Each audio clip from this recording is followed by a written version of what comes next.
on. And just to let everybody know, this meeting is now officially being recorded. And for the roll call vote, Mr. Cousins? Here. Mr. Carl? Sorry, Mr. Paterchuk?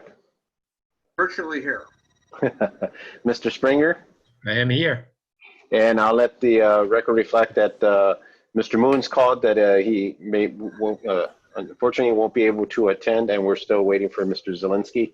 And on the staff side, Councilman Carl is on. Mr. Roper just accessed on. He's the assistant planner. And then myself, Carlos Trejo. And then in the audience, we have Councilperson Waldman also on. Okay. Hey, Carlos, is there a way that we can see a list of who is here? If you go down on your on the screen, there should be a pop-up that comes in that you should be able to see participants. Got it. And I'm not sure, I believe as a panelist, you should be able to see the panelists and the attendees. Right. Yes. Okay. All right. Carlos, I did not receive any emails. Maybe you did. Are there any public comments that we need to address? I did not receive any public comments. I'm going to hold off to see, and I see Mr. Zielinski just logged on. I'm going to move him over. Okay.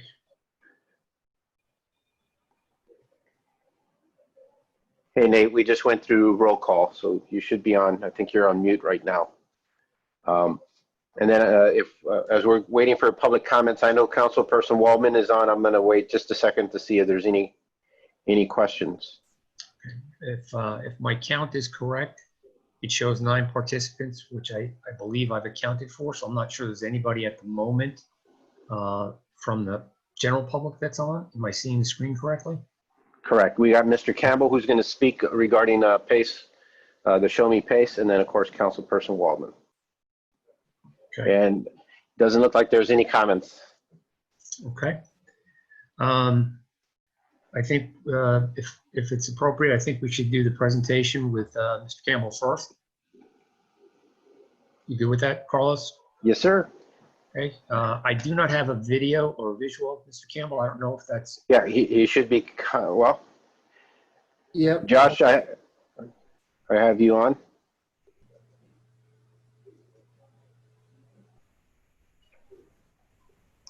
It should be there. There it is. There you go. There it is. How you going, sir? It's funny now that you meet people virtually, and that's just the way you see them. Got to meet you, or see you last week at the council meeting. So, all right. So, Josh Campbell is with Show Me PACE, and I believe he submitted a PowerPoint presentation. If you're ready to do that, I transferred it to a PDF, and I can allow you to control the screen, Josh. Okay. If you have any problems, just let me know. I figured you know the pace that you want to go on this, so bear with me. That was great. And screen. And I believe you should be able to take control now. Might take a second.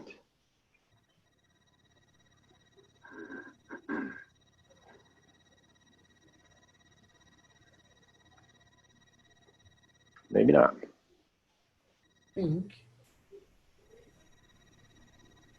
And there we go. No request for remote. All right. All right. And at the upper left-hand corner, you'll see the arrow buttons for the slides. Or if you wanted it back on PowerPoint, just let me know. Oh, There we go. there we go. Okay, gotcha. Yes, sir. Mhm. All right. Sorry about that, everybody. No problem. So my name is Josh Campbell. I am the executive director of the Missouri Energy Initiative. We're a Missouri-based 501c3, and in 2015 we launched the Show Me PACE Clean Energy District to facilitate local community energy-related economic development. Some of this, if you did participate in the council meeting, some of it may be a repeat, and I apologize for that. But PACE in general is an innovative way to finance these energy efficiency and renewable energy related projects We as a district utilize third-party private funds to pay for these. And then using the state law, we're allowed and able to then use and place them on the properties as an assessment, which gives significant flexibility to the property owners with regards to repayment.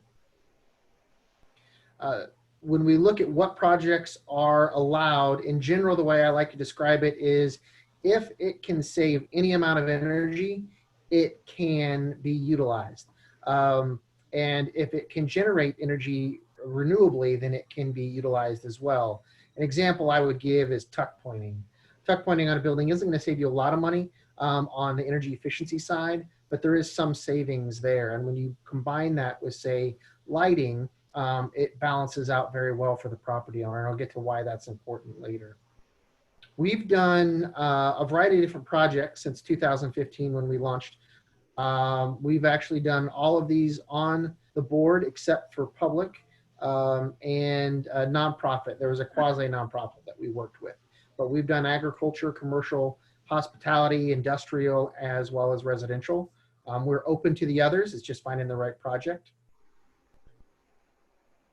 So PACE is not just here in Missouri. If you look at this map, these the colored areas is purple areas are where the PACE law exists in other states. You'll see that Arkansas, Oklahoma, Nebraska, and Illinois surrounding Missouri have PACE, but I can tell you that they're very much in its infancy. Nebraska, it's only Omaha, in Chicago, or pardon me, in Illinois, it's really only northern Illinois. Missouri has the 5th strongest and most mature PACE program in the country when it comes to dollar value and the number of closings. And it can be, and we've worked with the state on this, a real recruitment tool for retaining businesses and recruiting them to the state. So Missouri's law, which was passed in 2010, sets up some parameters. It sets up what an acceptable project is. It does designate the Clean Energy District as a political subdivision, and it requires municipalities to adopt PACE ordinances for the districts to be able to utilize the PACE statute. Originally, PACE was designed, there was thoughts that the local communities would use their bonding capacity to bond for PACE. As you know, that's a difficult bridge to cross now as much as it was 10 years ago. And so it has matured to utilize third-party financing, which is what we do utilize. A key value point, and I mentioned this earlier as to why you would combine, say, tuck pointing to lighting, is that the state law does state that there must be an economic benefit for the property owner. And we equate that to that the energy savings must be greater than the cost of the project. And that allows us to do some, what we call a savings to investment ratio analysis. We look at the savings of the install itself, energy purposes. We look at the maintenance and operation savings, and then we also look at capital cost avoidance. And we put all that together, and that must exceed the cost of the PACE financing up front. Luckily, Olivet has already passed the ordinance, and we're working on getting that signed agreement. And we actually have a project in Olivet right now that will be using it. And then our hope is that conversations like these and others will allow us to find other projects in your city that could utilize PACE. I think it should, but what won't go without saying is that one of the valuable things about PACE and energy efficiency is they're all local jobs. The contractor for the roof, the installs for the lighting, the analysis, the energy auditors, those are all local folks that are working with your local property owner.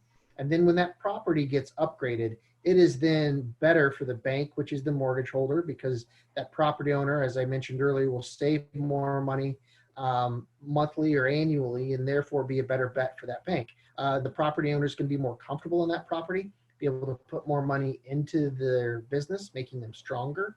And then hopefully also then wouldn't need to sell the property, but if it does, that property is more attractive to prospective buyers.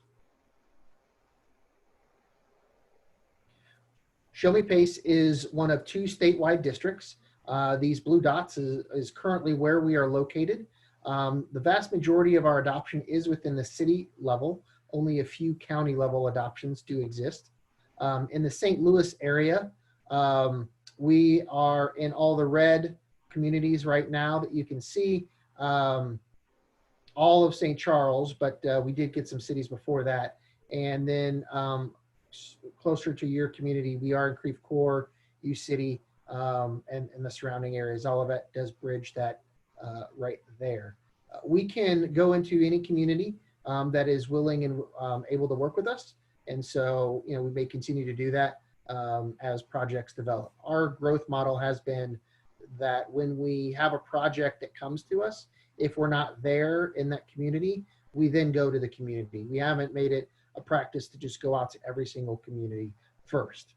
When we look at PACE overall, what we see is that, and these are some old numbers, but you see that nationally, residential PACE is the predominant number of projects. Over $5 billion worth of projects, 220,000 projects themselves. Commercial PACE, about 760 million dollars, and about 1,800 projects. The dollar value for residential nationally is about $20,000 per project. When we look at Missouri, it is actually almost the complete flip. It's 84 million for commercial and it's 34 million for residential. On residential, the average is about 12,000, and commercial, it really does vary. I think the smallest project in the state is ours, which was $135,000. And the largest project, our largest project, is $6 million. There is a $10 million project in the city of St. Louis. Obviously, those are on the commercial side. Our district as a whole has closed $49 million in PACE, which has helped facilitate $262 million in construction financing for these projects, and $54 million in total energy savings since 2015. This is on our website, but to give you an idea, these are the projects that we've done to date. We did close one in St. Louis earlier this year. That's not on this list, but you can see that we've gone from the Kemper Arena, which is now Hy-Vee in Kansas City, which is unique. A good number of hotels, shopping centers. This is the nonprofit public quasi opportunity here, which is the Columbia Independent School. And we've done manufacturing as well. And you can see here, the number top two things that folks are doing when they're looking at installs is HVAC and lighting. And then on top of that is roofing. Those are really the things that you're seeing folks take advantage of when it comes to PACE. And a lot of them are combining and should combine, and we encourage that they combine, PACE financing with their utility incentive and rebate. And then they can use that rebate in any way they want. They can use it to have a lower PACE assessment, or they can actually have it pay themselves when it comes in. Here you see a variety of different projects. One of our latest ones in Kansas City was the West Bottoms. These are old, 5, 8-story brick buildings down there in the flats in Kansas City. A variety of different spots in St. Louis fit that same type of mold and opportunity there.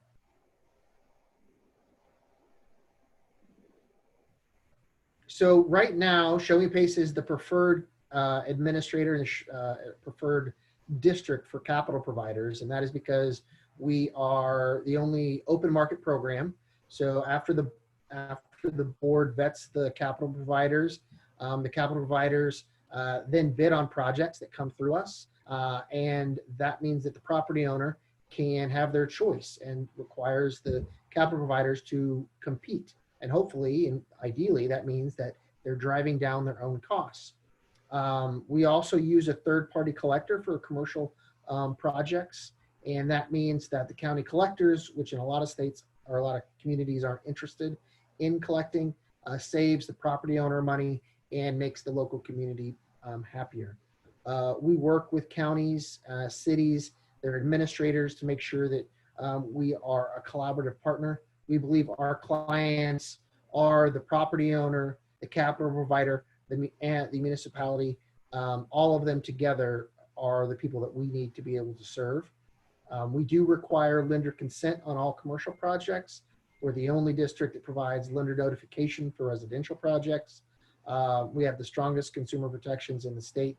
And we actually have the lowest cost administrative structure and the most efficient administrative structure in the state, and one of the lowest in the country. Our process is, once we receive a completed application, we will approve that, provide approval within 7 days for a standard project. That makes sure that PACE is not the fly in the ointment for any closing of either refinancing, new build, retrofit, whatever it may be. We want to be a smooth part of that equation. So as I mentioned, and I'll close on this, is that why we did it. You can see from this group here, these are my board members for MEI.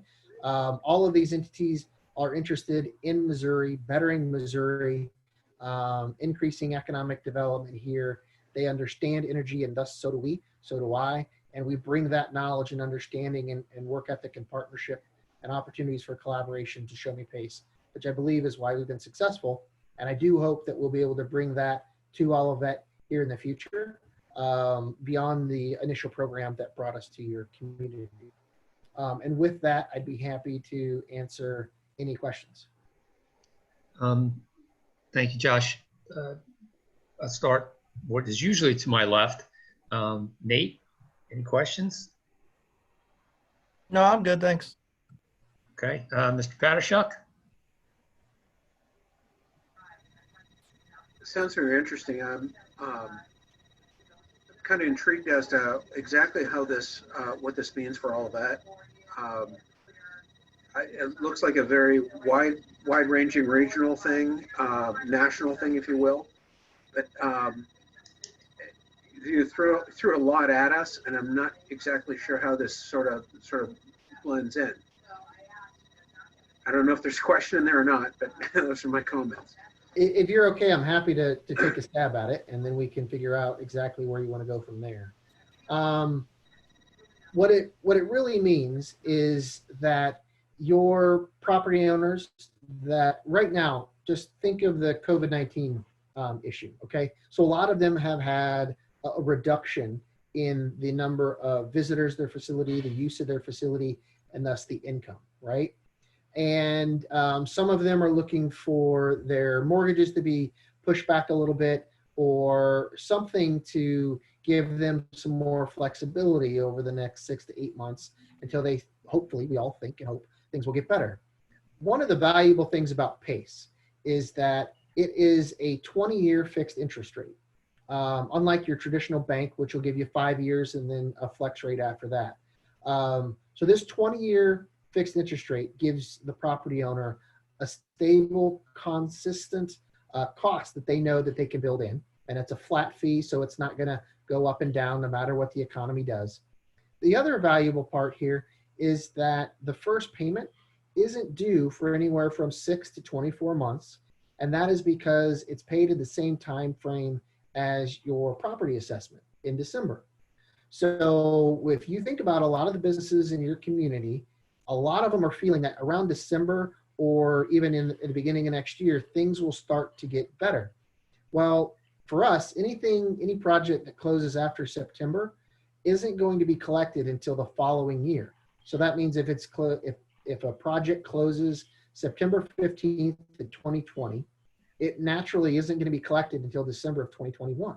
That gives them 18 months to get their business up and running, get additional cash flows, see the benefit of the energy efficiency and building upgrades that they made without seeing the costs that are associated with that.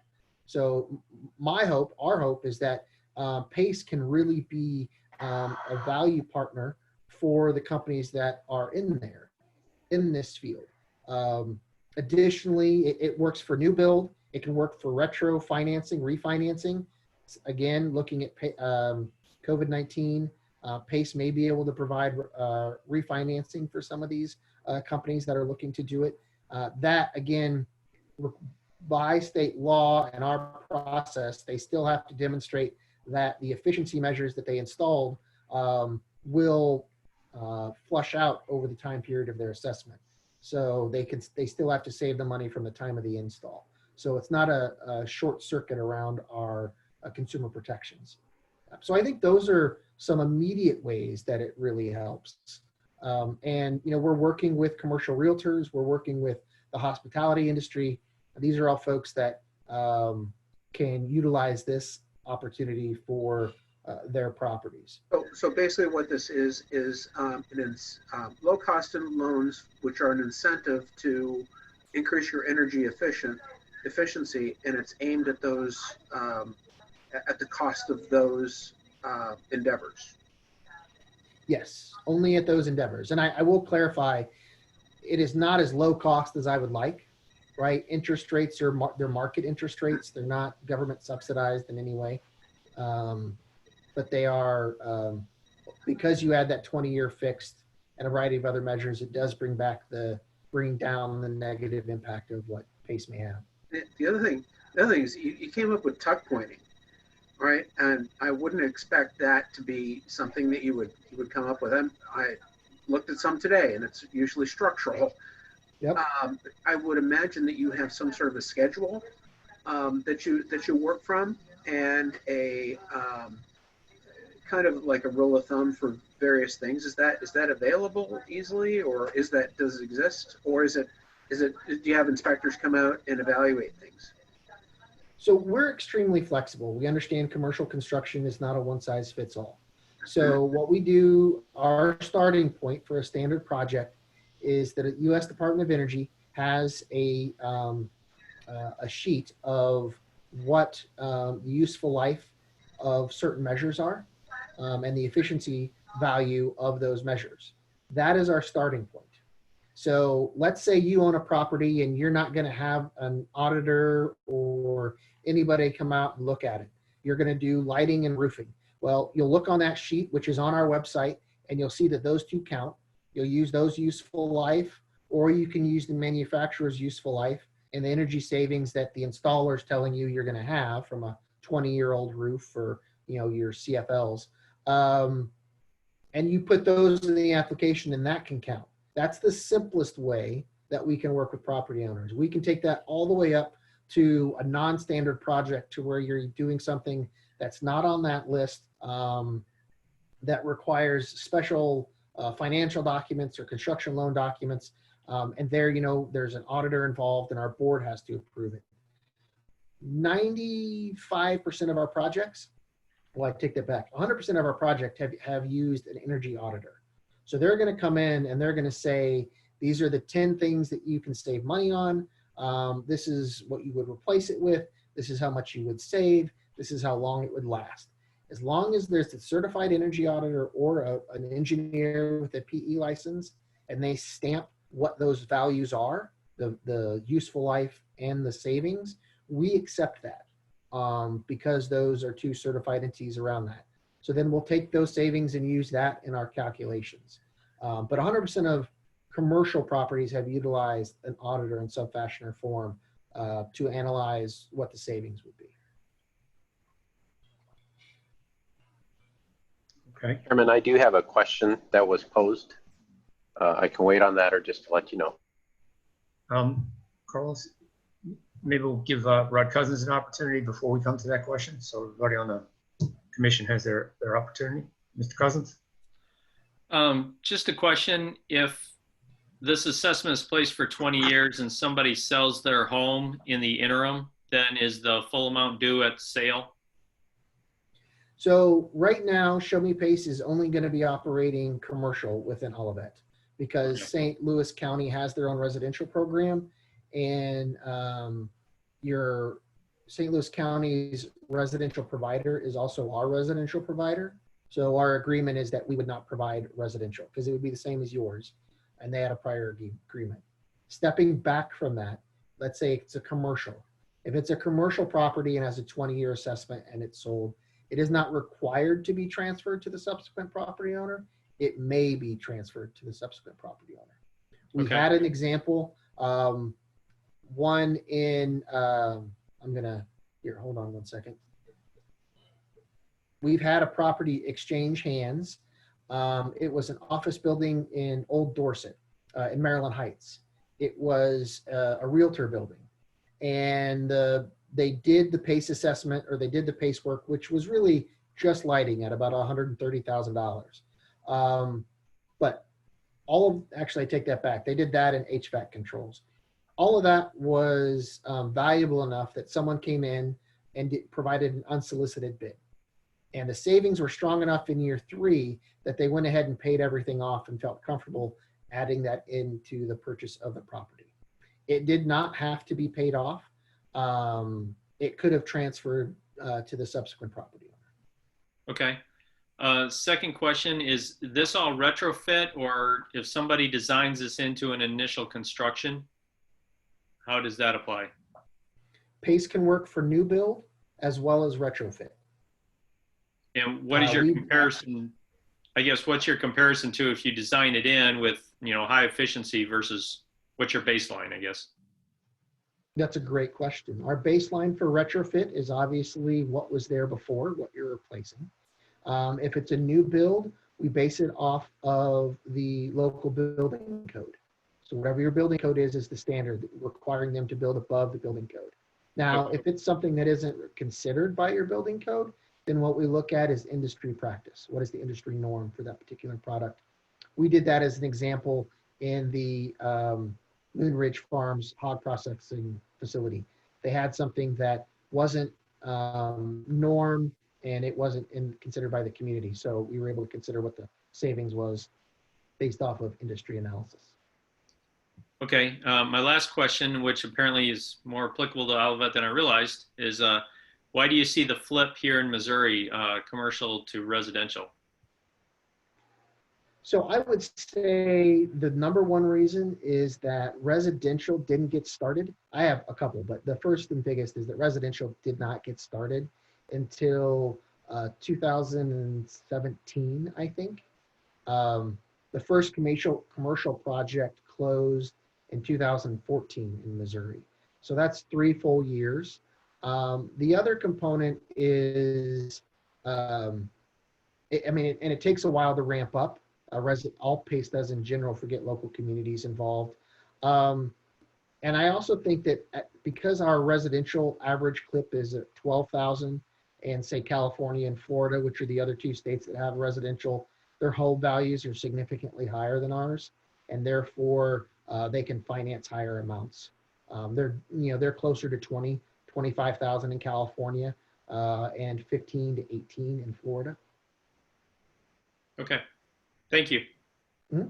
Thank you, Josh. Carlos, before my questions, do you want to bring the public comment in? Sure. Josh, I had somebody in the audience, actually, Councilperson Waldman, asked what you meant by "we are the only open market program choice of approved PACE leaders." What does it mean by open market? So our district believes, our board believes in competition. And we compete with the other district, the Missouri Clean Energy District, which I believe you've passed. And we expect contractors to compete, and our capital providers do the same thing. So by open market, it means that number one, we are not a financier. So as the administrator, we don't provide financing or bid on projects. All the financing is by a third party. So there's no conflict between the Missouri Energy Initiative as the administrator and one of our 12 capital providers. Second is, as an open market, any capital provider can come to the board and apply to be an approved capital provider. And there we have that list of 12 that the board has approved. And then those board members can compete. Our projects are found 2 ways. One is that the capital provider makes that connection. And if that's the case, the capital provider has sole rights to that project. We don't bid that out to anybody else. But if you have a property and you're not in a relationship with a capital provider, you use our interest form, or you call myself or Travis. Then what we do is, based off of the size and scope of your project, we then send that to the applicable capital providers, who will then bid on that project. So they have to compete, as in an open market, with you, or for your business. So that's what the open market means.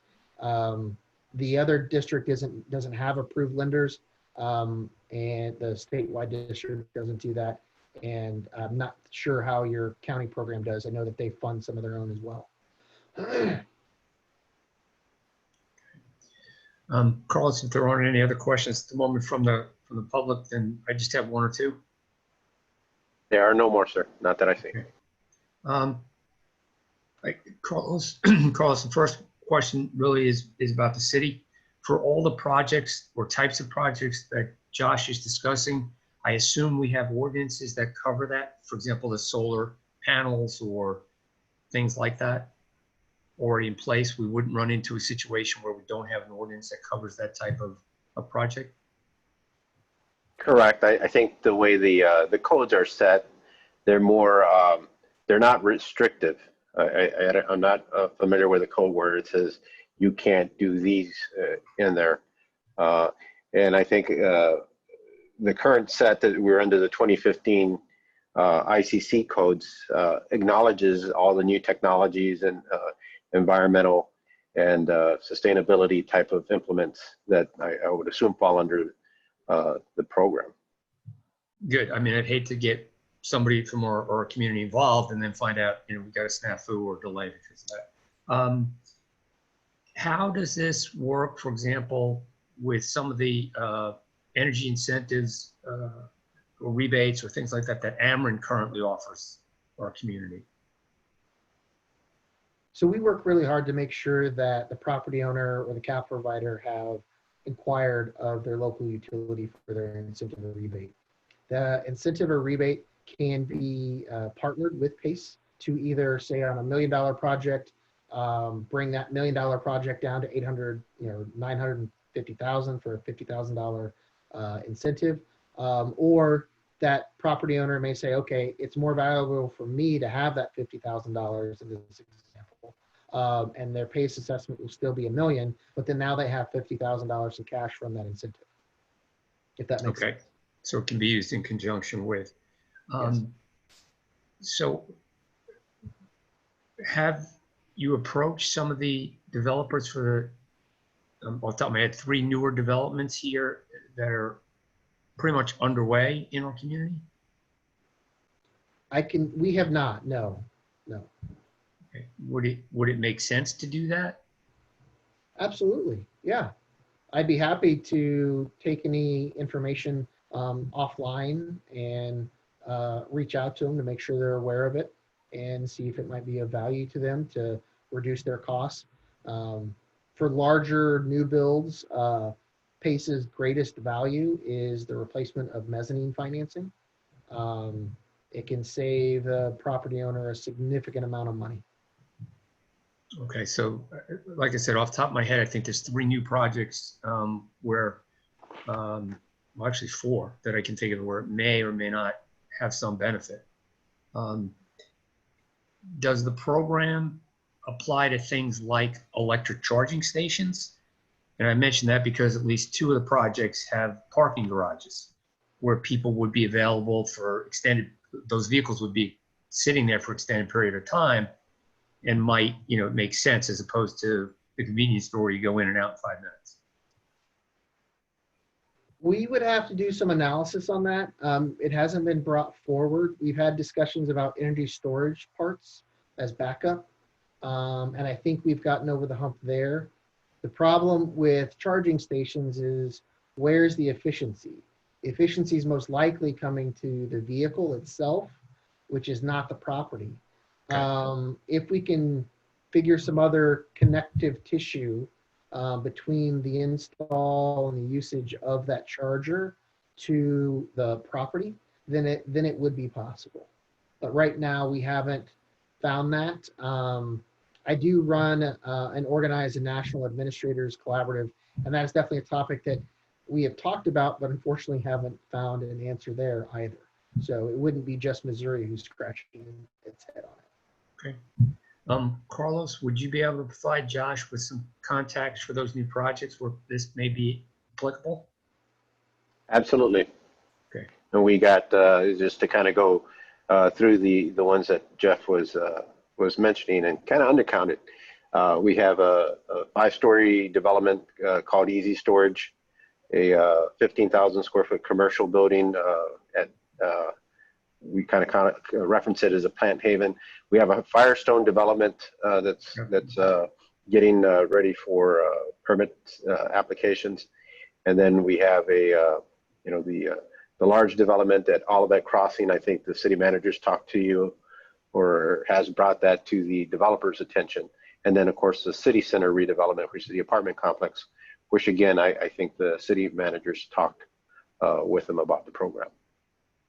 And Firestone is listening. My apologies. That's the one I forgot when I was counting in my head. Right. Any other questions for Josh? Jonathan, I think, has one, but he's on mute. Mr. Carl has one person. Mr. Delgo. All right. Well, I just wondered if you've seen any activity where people are now maybe taking your program and also bundling any savings they get into carbon credits and selling them.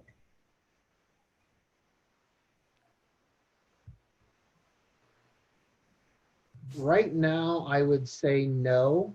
I think I've had 1 or 2 conversations from some national folks who have inquired about it, but not on any specific projects. And the reason being is you have to be really large for that to come into play.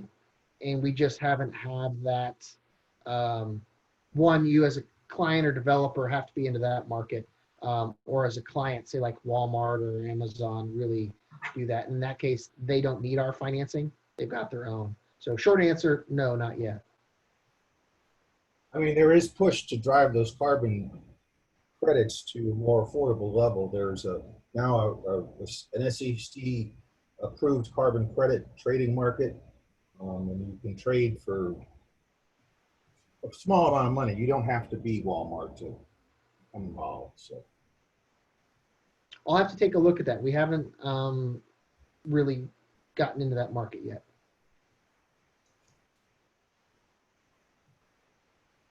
Okay, I think Jonathan had a question then. So 2 points, 2 questions. The first would be, could an assessment be made on a streetscape, like a public-private partnership? So if a bunch of commercial, like a district-made streetscape, the lighting, efficient lighting, would that count because if it's tied to the commercial property, each commercial property, would that be able in a district type of format or and other things in there? Yeah. So we have a unique project that we're working on that has some shared space, but ultimately, because PACE is affixed to the property, there's an assessment, right? Unless that entity has a plot or a component with the county collector or assessor, we couldn't really then bind the PACE assessment to that parcel. Because an example, if it's a common ground, and all of us have a share, 1/8 share of that, who's paying it? How is it paid? Now, if there's the common ground is under a special district or its own LLC or something like that, then that LLC could, yes, do that. I will say part of the PACE calculation is the value of the property. So as an example, not exactly on yours, but it's one I can tell you. We had someone who wanted to do solar on top of a hog barn, which is really just a roof with 4 posts, right? Probably cost $10,000, but they wanted to put $80,000 worth of solar on it. That loan to value ratio doesn't work. So if what you're talking about, the lighting is definitely valuable, I've had lots of conversations both with my Show Me Face and MEI hats on about that. Utilities usually own those, or the cities usually own the lights. And then there's just that problem of each light is its own little spot down the road. So I wouldn't say no to your question, but I haven't seen where that ownership of that parcel would allow us to then affix the assessment to it and have it bind. Does that make sense? It does make sense. Thank you. Okay. And then the second, kind of swinging back around to the chairman's question with the charging stations. And just quickly thinking about it. So usually with charging stations, the people who operate those vehicles are a little bit higher income for the most part, or, well or means for that. So if you add those and it is an attraction for people, especially if you're, more than just a grocery store, if you're living there, that would be more of an attraction. So that place then should have, in theory, a higher, it would draw a higher income to pay higher rents to, benefit the property even more so. So technically they can ask for more if they like, in rent, because they would attract that clientele.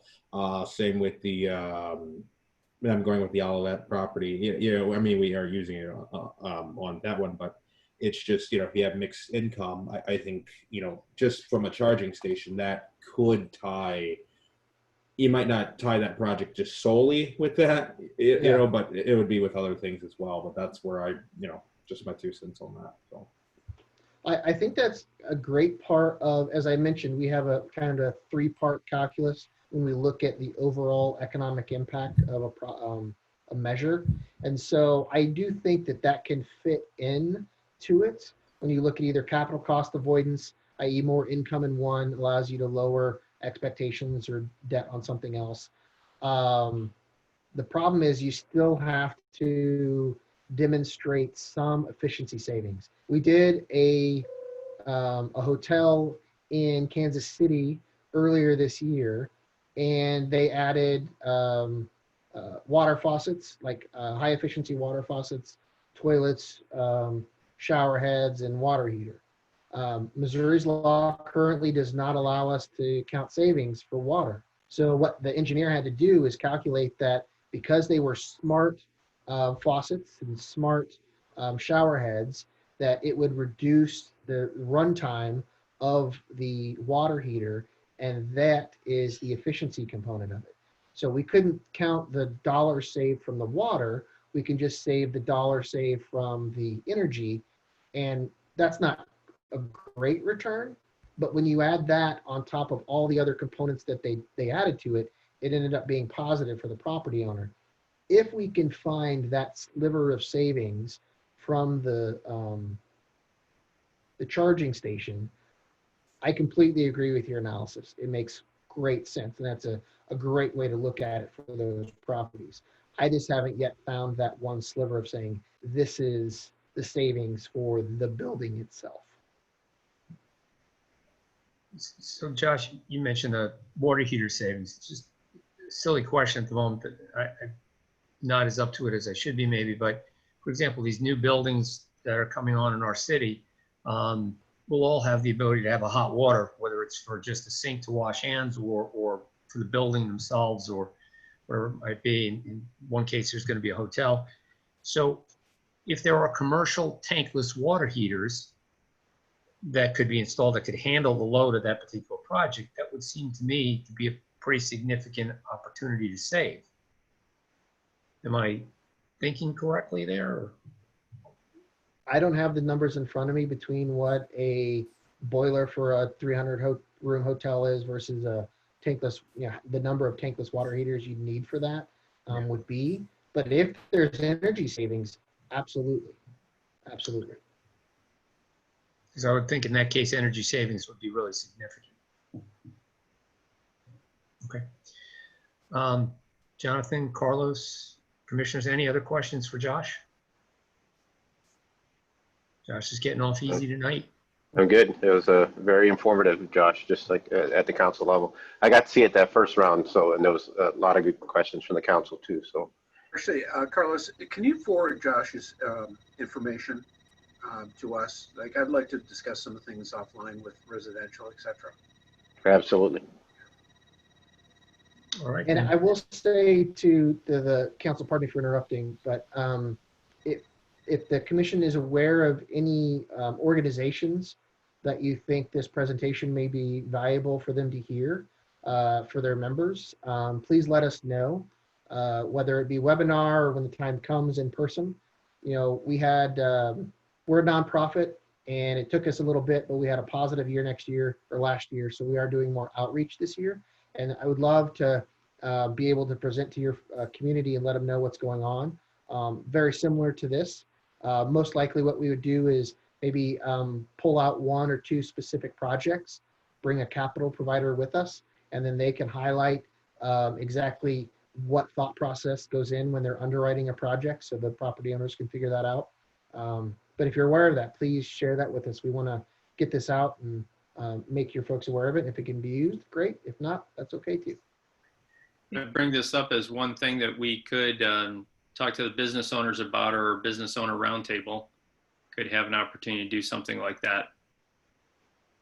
Yeah, Outreach. I think that's an excellent point because communications is one of our topics this evening with businesses. But Carlos, I don't know if it'd be appropriate, but it would benefit those businesses in our community that belong, and certainly in Creve Coeur, but maybe through the chamber.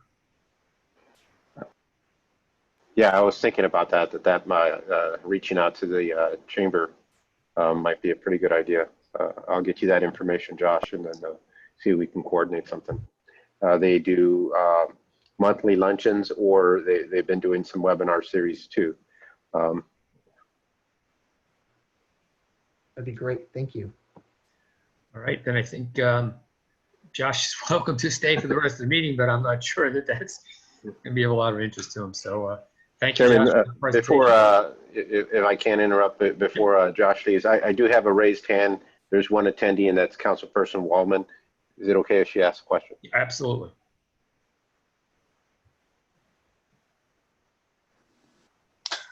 Mr. Campbell, that was a very interesting presentation. I work at Legal Services, and I happen to be on their facilities committee at this point. And your presentations has made me think about whether you need to do presentation at my day job. So if you could leave information for Carlos as well, because these are the things that we're talking about now with COVID, or look at what are we going to do. And I don't really know if you may already have, but I'd like to take that thought to a nonprofit. So thank you very much for tonight. And thank you for allowing me to ask the question. Absolutely. I can tell you that as an example, not exactly akin to legal services, but as a nonprofit, the YMCA has done about a half dozen of these nationwide. The school I mentioned. So it's definitely an opportunity there. More than willing to talk with you about that. And Carlos, you have my information, so please share that with anybody that's interested. And I look to talking both with you, Councilwoman Waldman, and with you, Mr. Pasternak, as well, when you have those questions. So thank you very much. Okay. Then if that wraps it up for Mr. Campbell, then we'll let him drop out if he wants. He's welcome to stay. And we can move on to the next topic, Carlos, business communications. Yes, leftover from our previous agenda was business communications. As you know, we've had a communications plan that was put together, and we were kind of actively working on some components of that. I think Mr. Cousins had put together some general questions and such, but then we had, the evolution of where we are today with the COVID-19 pandemic that was kind of set aside. But we did some reach out to businesses to see how they were navigating through the pandemic and finding ways of how we can assist them and facilitate any process for assistance during this process. And the communications plan, kind of laid down a lot of the framework of how best to do business outreach and work with them. As you're aware, there was the federal PPP funds that were made available. We had several businesses throughout the community that applied. But then about 3 weeks ago, the county had a grant program that it was offering businesses in supplementary and lieu 2. The application process was pretty simple. It was just a series of, I think, probably less than 10 questions that you had to answer. Identify that you had a business license from your community and submit it. Most of it was done electronically. We had over a dozen businesses that submitted the application. But then unknown, there was a second round of questions and that was issued out there that we've been trying to, navigate through and be a conduit of finding, answers to the different questions that a lot of these businesses had. We were pretty fortunate in terms to a lot of the standards that we laid out. One of the things that the county wanted to know was to have information of whether it's an active business with the Secretary of State. Well, every time a business applies to register and all of that, we ensure that they're registered with the Secretary of State. So we had some of the paperwork available. Jonathan also put a direct link on our website to make sure that businesses can get to that in there. We also, based on the direction of the five-year economic development plan, which we'll talk about next, identify all our businesses under the 4-digit, what they call North American Industrial Classification System codes. And that was one of the questions that the county was asking these businesses is, what is your NAICS, is what it's called, your NAICS number. We actually printed on the business licenses, so that was already available.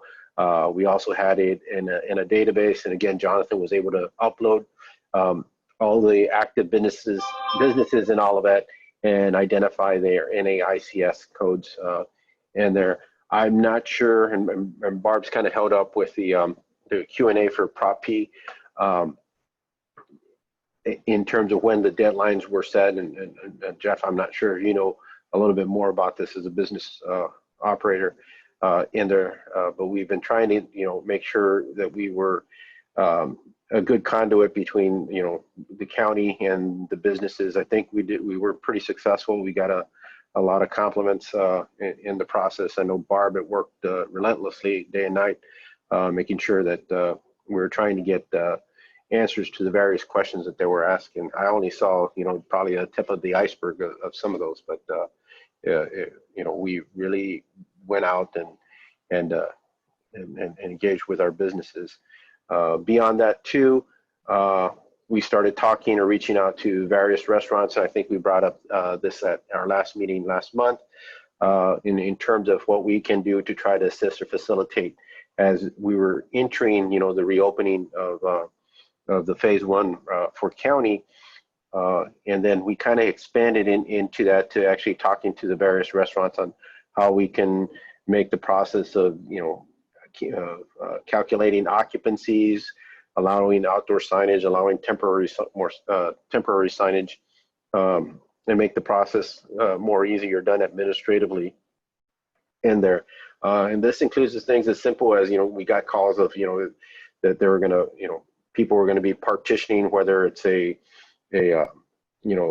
beauty shop booth to the cashier and all that, trying to guide them or navigate them that, things that you could do right now without the need for a permit or some regulatory review, but to be cognizant of, making sure that the sprinkler, isn't cut off from one part of the room to the other, to looking at where the vents are. So we've been, providing, just little tidbits or guidance or information or how to calculate your occupancy to the various businesses in an effort just to get things moving and again, trying to be a good conduit in that process. And we've had discussions with lots of businesses. It's been pretty impressive, and a lot of names that we've come to know in there. And again, we used a lot of the, I think the communications plan helped guide us on trying to ask the right questions and see what type of guidance we can provide. Okay. Questions for Carlos about what they've been doing to help our businesses through those possibly loan applications? Mr. Cousins? Yeah, Carlos, out of curiosity then, are starting to get like a list of email addresses or whatever where you can just send out updates when things like this happen, or? Good question. Because of the 5-year economic development plan one of the criteria was for us to create this database of businesses and try to keep it updated. And once we got that implemented, Jonathan was able to put it on an Access database and keep all the information from 2017, I think, up to the current date to 2020. I'm still an Excel user, so I would download, on the Excel. But what we did is that every year we update both who the contact person is along with their email address. So by having that already available, because we had renewed business licenses in January and received all that information from a majority of businesses by February, we already had all that data. We were able to extract all those emails and then use some program software that we have to send out email blasts, for lack of a better word. This is not my expertise, but we were able to input the data and then it would send an email blast to businesses that either, this information was available, give us a call. Given that we sent out this information, we now have a Q&A sheet that was made accessible, and then things like that. So again, putting that database together, which is a component of the 5-year economic development plan, paid off big time for a situation like this. Awesome. I was just thinking that possibly whether quarterly, monthly, or just ad hoc, if they would like to get, that kind of valuable information, like those $15,000 grants, how to apply, that might be an interesting way to engage also, that is relatively simple. Yeah, we had that discussion in terms of looking at how we do this, in the next coming calendar year when we reissue, if there is a need to put, a checkbox, the information we were collecting was for purpose, for somewhat administrative purposes, or for situations like these, and whether we want to expand that as another conduit to communicate with our businesses. And if so, if it's not like for lack of a better word, an emergency instance, is it okay if we give you quarterly updates, or provide you information, or put you in a group mailing list that, to see if they're okay with that first. Yeah, makes sense. Thank you. Okay, I'd like to just say kudos to Carlos and Jonathan. I can't speak to the other economic development or planning groups, around the county, but, collecting things like, NAICS codes is important.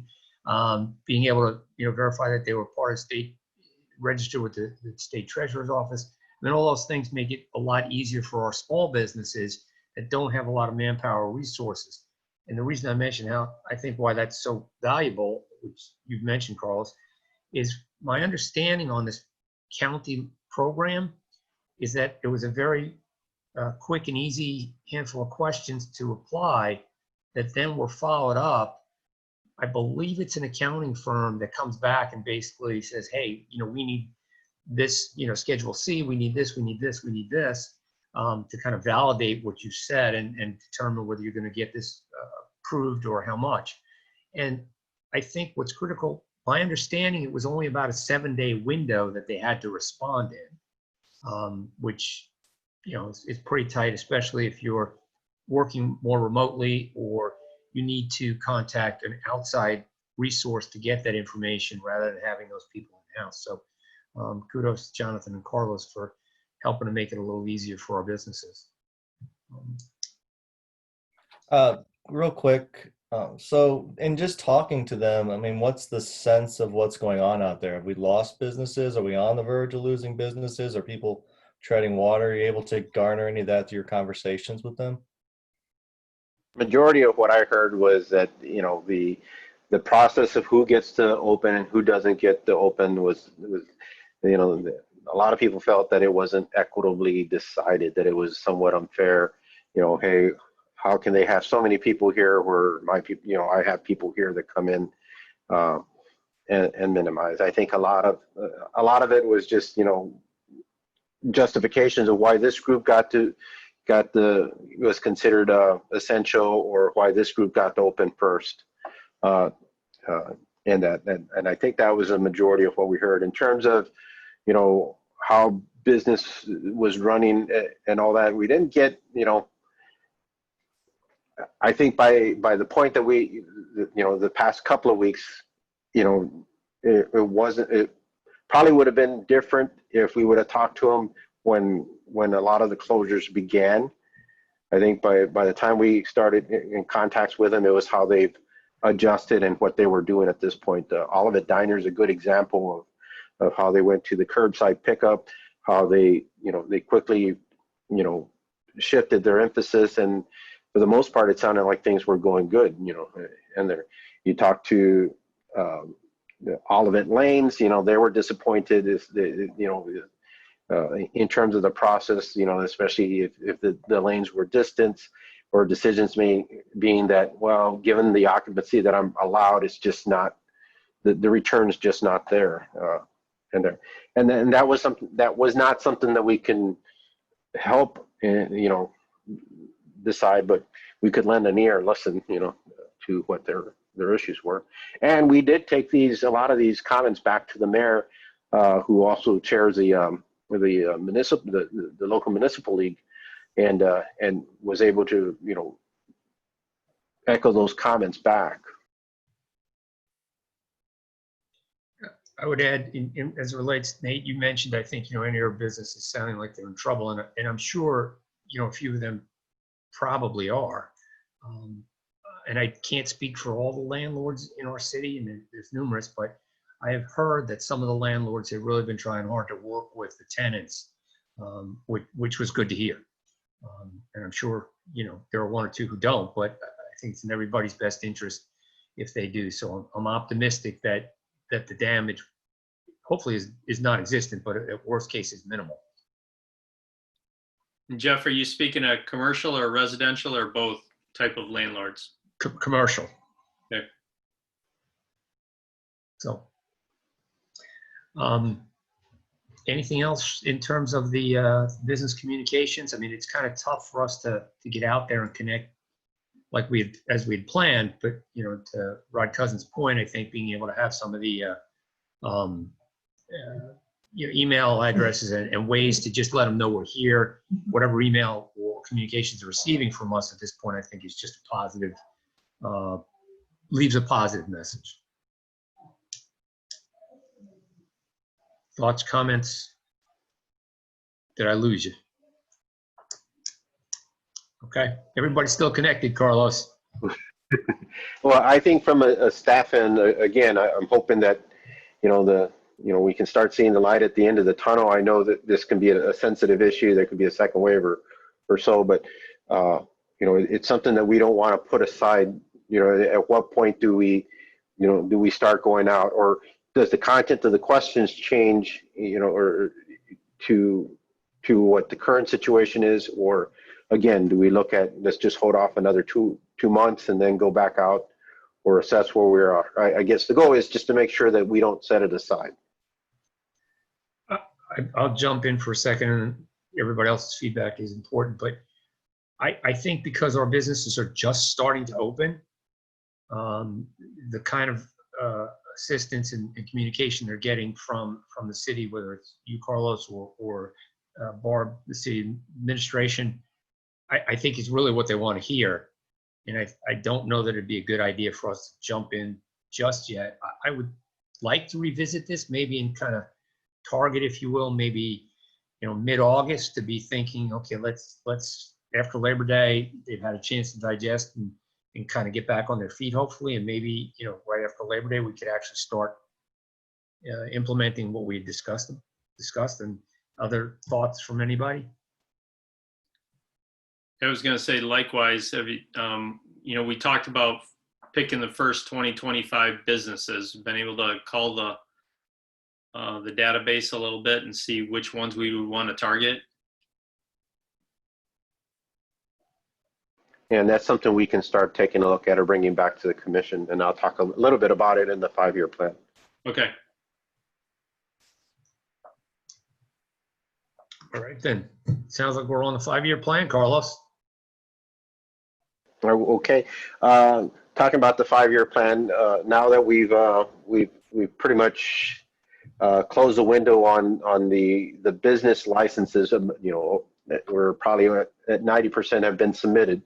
we go back and we start to do the little area maps, you know, the Bauer Warson, Dealman Industrial, Dealman Rock, and identify, you know, the major employers and some information on each area. And we'll start working on that. The only interesting thing is, you know, the data I have was, you know, January 1 data that reflected a majority of the previous calendar year to what we have now. It'll help my staff in terms to understand if somebody's now gone or missing, you know, as we put, you know, like a little area map and identify the businesses and such, because we'll be looking at those individual neighborhoods or so. But, you know, I think they still serve a purpose. It's just I haven't gotten a thought yet of how it handles. Like we have one business, Dental Arts, that is located in Warson Bauer, and they did do a full layoff, you know. But you know, the data I have is, you know, when I put together our industrial park, you know, data sheets, you know, we'll have them as if they were still there. Any thoughts on that, or how we consider that, or just assume that this was the data that we had, you know, based on January 1, 2020, and of course it may have changed.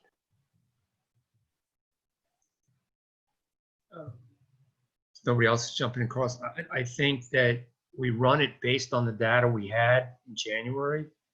And then once that list is available, kind of run down it. And in a case like the dental group, you know, something that isn't reflected maybe on that January, we'll make an asterisk and maybe we'll have to do some extra research. And beyond that, I think that it's up to us as we contact them to kind of figure that out. Anybody else with thoughts on that? That makes sense. Yep. All right. Covered that 5 years pretty quick. Yes, we did. Then I'll ask Jonathan and Carlos staff reports. Couple of updates. Let's work on the development side, I guess. You know, Easy Storage, we're still kind of on a hold waiting for them to come in with the building plans. You know, best of our knowledge, everything is still set in place and continuing to go. It was just a delay on the architect side and getting those finished plans. In addition to that, they did hit some bad soils, not environmentally, just in terms of compression strength and such, that they knew they were going to have to address.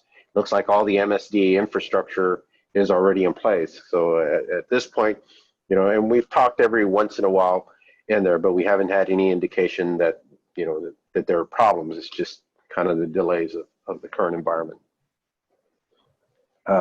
As I go next door to where Plant Haven usually has their annual seasonal garden, you know, the biggest issue that the operator was having was how you incorporate spatial distancing in such a tight in a tight space. It seems like I'm pretty sure, I haven't talked to her in the past 2 weeks, but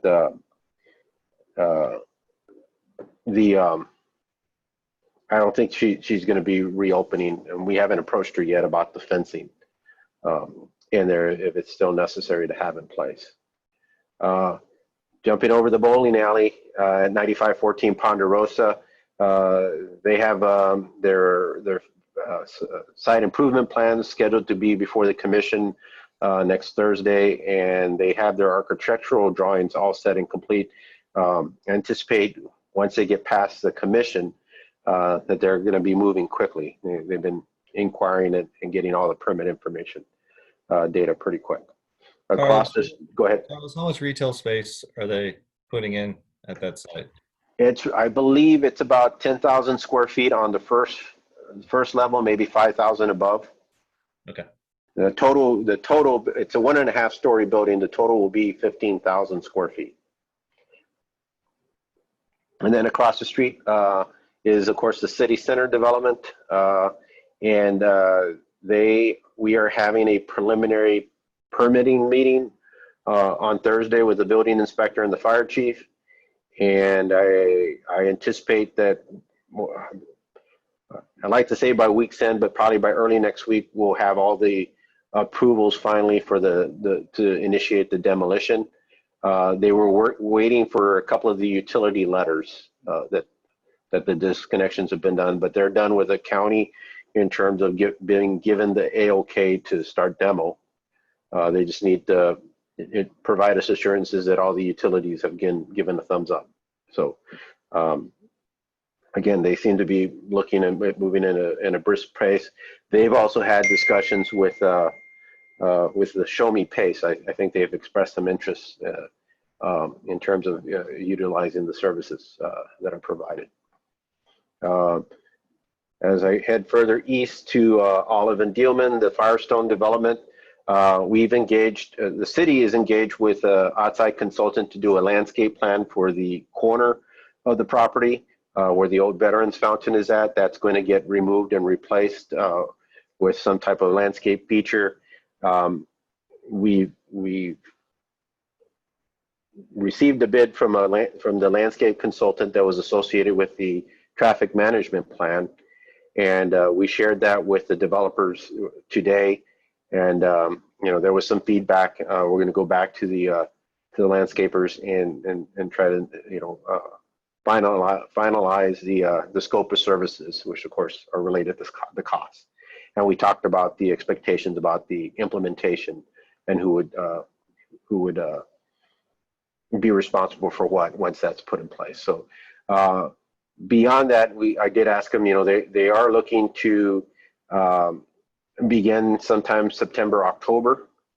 They still have to close on the properties. They received an AOK from the environmentals, and as of Friday, they just submitted their permitting plans to MSD, and that's what they're assuming is going to be the longest wait in the process. Once they close on the property, which we know they haven't yet, they also need to submit their plats and a quitclaim deed back to the city of Olivet so we can get that signed, and I hadn't received yet. So and then finally jumping all the way down to I-170, everything seems is continuing. They should be starting the demolition of the Office Max structure by mid-month, or if not, hopefully sooner. But I anticipate by mid-June that building will come down.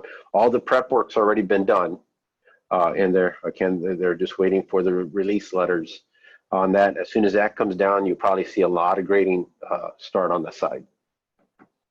And I think that kind of covers the corridor. And there was a couple of items. I know that the Parks and Recreation Commission is going to do a drive-in movie at Stacy Park.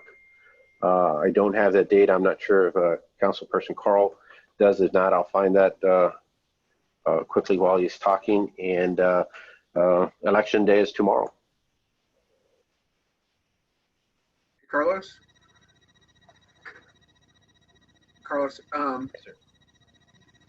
After the grading's done, when is the next phase of PCDC for the 170 development going to commence? It would be when whether it's each individual or how the developers kind of indicated that they'd submit several of the components. It's now the individual buildings going back to PCDC for review and approval. Is there a master plan as to scheduling what things are going to be done first? There is, in terms of the developers agreement, but it doesn't say whether lot 1 will be built before lot 7 or followed by lot 5 in any way of that. So there is a master plan in terms of what's to be developed, but there's not a schedule of what lot would be done first in such. They've kind of indicated at the commission level, just in general discussions, that they would be doing the retailers along the front first, and then I believe the hotel and the office building that's closest to the interstate second. Right. Carlos, just one add-on. I think the feeling about Easy Storage was, are they really doing this or not doing this? Because it's taken quite a while. I think they just opened or are working on finishing the project in Kirkwood. So it sounds like they're still committed to the community, the area, but I think for those who have questions about their commitment to Olivet, they did sign on this year for the Turkey Trot as a financial sponsor.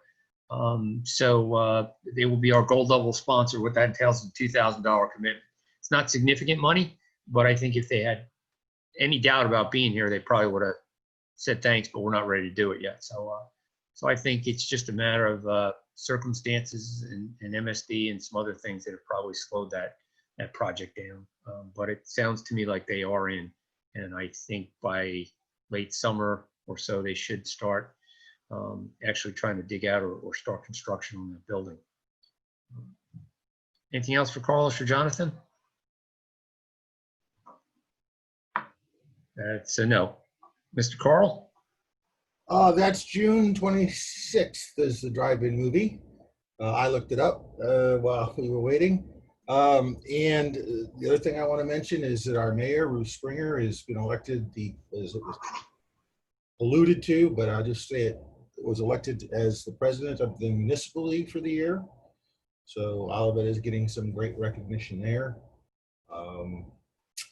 The only other thing I wanted to say is tomorrow is election day, and I hope you all will go and consider voting for Prop C. I'm not allowed to do too much as we're promoting it, but I think it's something we should all consider. And I will ask you for your vote if you so desire, because I am on the ballot tomorrow too. So anything else? All right. I don't know if there's anything else from council perspective lately, but I will add, yeah, a vote is tomorrow on Prop C. I'm sure everybody at this point is aware, but that's funding for the master plan for the parks group, and also would include a new community center. And although I think our current director of parks has done a great job cleaning up the current community center, it is a property that probably has at least met, if not exceeded, its useful life. So do with that information as you feel appropriate, but the vote is tomorrow on Prop C. Are there any other commission reports or anything else we need to go through at this point? Hearing nothing, seeing no hands raised.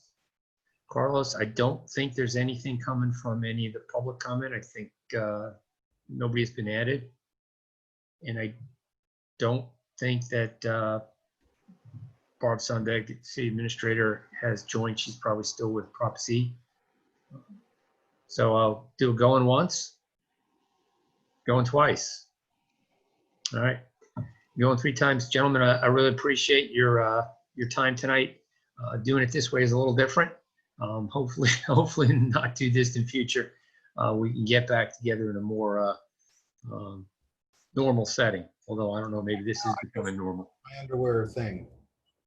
All right, Carlos, you'll keep us posted on getting something out for next dates, because I'd like to do that. I think it'd put us the end of June, but I don't remember where 4th of July falls. So if you get an opportunity, maybe later this week, to start throwing some dates out there, that'd be appreciated.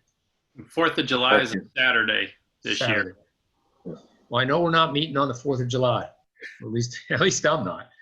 So, all right, folks. Thank you very much, Carlos, Jonathan. Appreciate it. Mr. Carl, good luck tomorrow. Thanks, guys. All right. All right. Good night.